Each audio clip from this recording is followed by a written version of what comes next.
Ассаламу алейкум баршаңызға.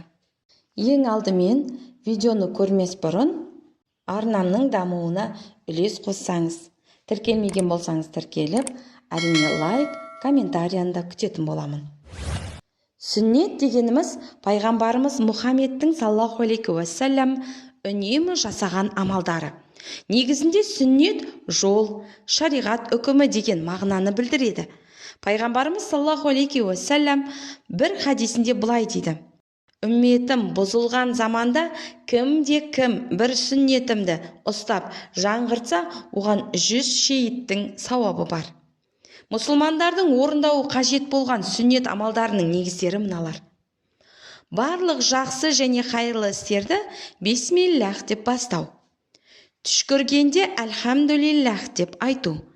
Иманды кісілерге жолыққанда сәлем беру. Тамақтану алдында қолын жуу. Тамақ ішкеннен кейін қолын жуу. Жегенде де, ішкенде де алдымен бисмиллах деп айту. Тамақ ішіп болғаннан кейін әлхамдулиллах деп Аллаға шүкіршілік ету. Отырып тамақтану. Тамақты оң қолмен жеу. Сұйық нәрсе құйылған ыдысты оң қолмен ұстау. Шыны, кесе, ағаш және саздан жасалған ыдыстарда тамақ жеу. Дастарханға төгілген нан үгінділерін теріп жеу. Көбірек арпалардан жасалған тағамдарды пайдалану. Тамақтану алдында болмаса тамақ соңында біраз мөлшерде тұзды пайдалану.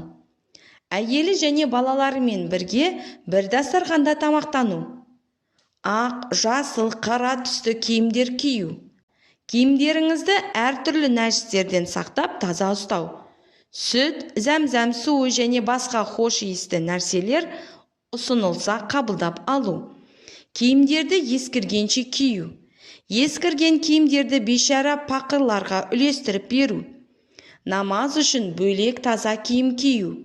Ұйқыға дәретпен жату. Ұйықтар алдында ауызды мисуак болмаса, тіс тазалағыш сияқты нәрселермен тазалау.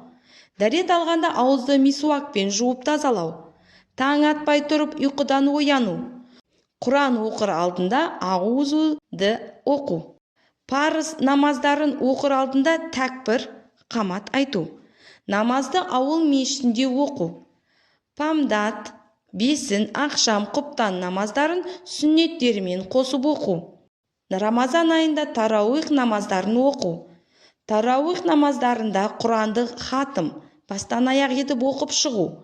Рамазан айының ақырғы 10 күнін ихтикаф етіп отыру. Ихтикаф, яғни осы 10 күнде ешкіммен ұрыспай, керіспей, мүмкін болса мешітке келіп отыру.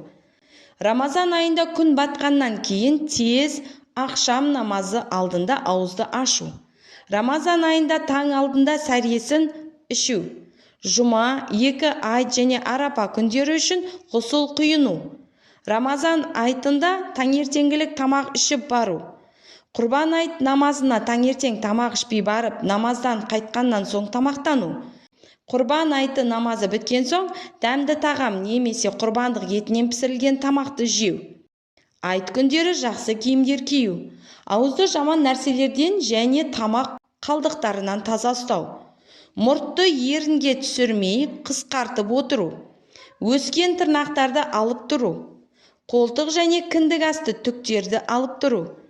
Ұл балаларды 10 жасқа жеткізбей сүндетке отырғызу.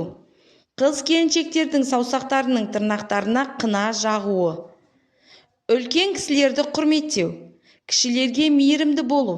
Жақын туыстар мен көршілерді және достарды қонаққа шақырып тұру. Келген мейманды жақсы қарсы алу. Әркімнің дәрежесіне қарап құрмет көрсету. Біреудің үйіне рұқсат сұрап кіру.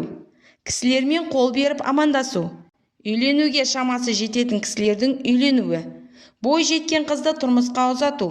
Неке тойын халыққа хабарлап бірге өткізу. Неке тойы үшін қонағасы беру. Адамға залалы тиетін хайуандарды жою. Имансыз кісілерді жаман істерден тыйып, оларды тура жолға шақыру. Араздасқан кісілерді бітімге шақырып достастыру. Өзіңе қолайлы көрген нәрселерді өзгелерге де дұрыс көру. Өзіне қолайлы көрмеген нәрселерді өзгелерге де дұрыс көрмеу. Қарыз сұраған мұқтаж кісілерге қарыз беріп тұру. Араб тілін жақсы үйрену. Әйел затын әрқашан құрмет тұтып, оларға жәрдем беріп тұру. Үй ішіндегі жұмыстарда әйелмен ақылдасып тұру. Сапарға қамданып шығу.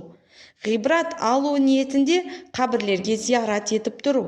Ауырғанда дәрігерге көрініп емделу. Әрбір ғибадат амалдарын сүннеттермен бірге орындау.